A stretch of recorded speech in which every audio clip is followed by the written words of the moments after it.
નમસ્તે મિત્રો, આજે 1 જુલાઈ નેશનલ ડૉક્ટર્સ ડે છે.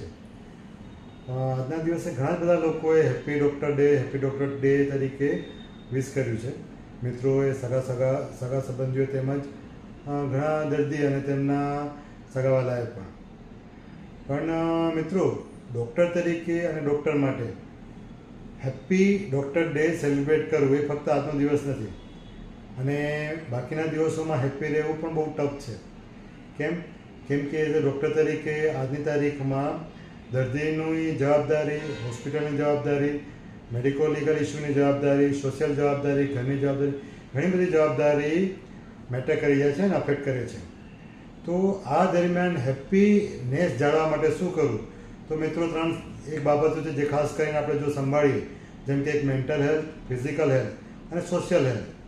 જો આ 3 વસ્તુ આપણે યોગ્ય રીતે મેનેજ કરી શકીએ બેલેન્સમાં, તો શક્ય છે કે ડૉક્ટરની લાઈફ પણ હેપી રહે. નહીં તો શેડ્યુલ બહુ બિઝી થઈ જતું હોય છે, જેના કારણે ઘણા બધી વખત એવું પણ થાય છે કે ડૉક્ટરોને પણ ઘણી બધી બીમારીઓ થતી હોય છે. તો મિત્રો, ફરીથી એક વખત આપને આ હેપી ડૉક્ટર્સ ડે તરીકે હું પણ તમને ખૂબ શુભકામના પાઠવું છું. ધન્યવાદ.